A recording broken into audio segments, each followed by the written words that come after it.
Hi, it's Dwyer. It's the day of the fight, right? Dwyer GamblersAdvisory.com, dwyervip.com.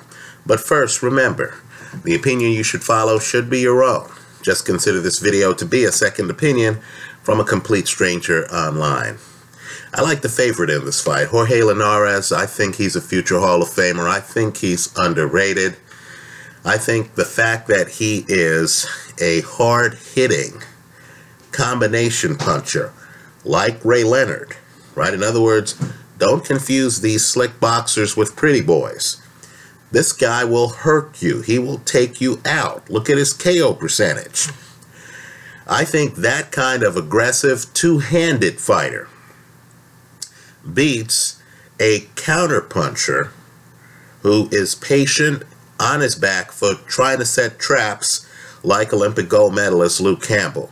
Understand, the casino has already figured this out. That's why Linares is a huge favorite. He's a minus 450. But I actually think there's value here because you could easily hedge the play with Luke Campbell by KO.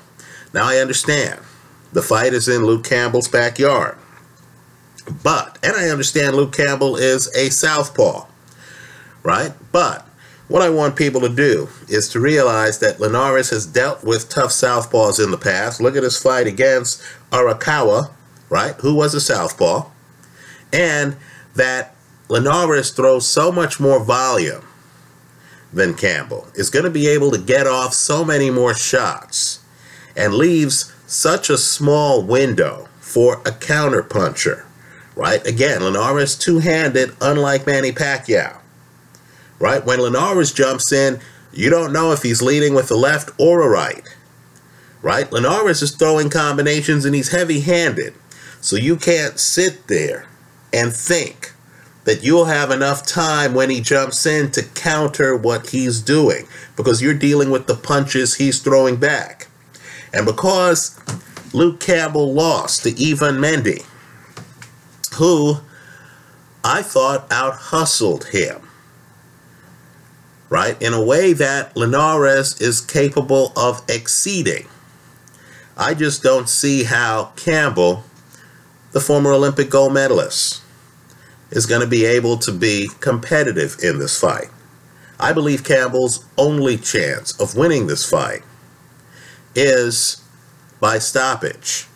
Now, Linares has been stopped a few times in his career, right? Tony DeMarco, Salgado, Sergio Thompson, right? The knock on Linares is that his chin might not be a granite chin. I believe the Salgado knockout and the Thompson knockouts took place in the first 3 rounds, right? Okay, fair enough. But understand, Linares is a guy who's had many fights. I don't believe Campbell has shown the kind of power that would lead me to believe that he's going to be able to get the stoppage on Linares. Let me also point out, too, that the Tony DeMarco fight was a bit deceptive because that's really a cut fight. Linares is badly cut and he's bleeding all over the place. That's a situation that rarely happens. In other words, Linares is kind of like Vitaly Klitschko. Vitaly Klitschko famously was cut against Lennox Lewis. That fight stopped on cuts. The rest of his career, Vitaly Klitschko really didn't have a lot of cuts. Jorge Linares is not a guy who usually has cuts. I view that Tony DeMarco fight as an outlier. In sum, I'm expecting the champion, Jorge Linares, to successfully defend his title over Luke Campbell. I think Linares is just too high volume. I think he hits too hard.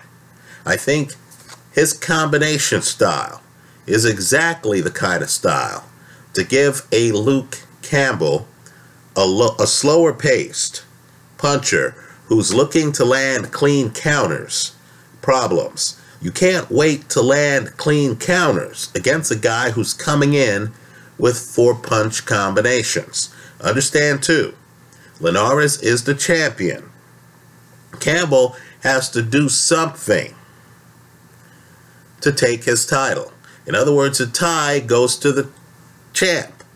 So if this fight is close, Campbell's going to have to be the one to step on the gas, right? And when he opens up a bit, don't be surprised if Linares isn't able to get a stoppage. I like Linares in this, even at these expensive odds, but I am going to hedge the play with Campbell by KO. That's how I see it. Let me hear from you. I hope you leave your comments in the comment section to this video. Thanks for stopping by.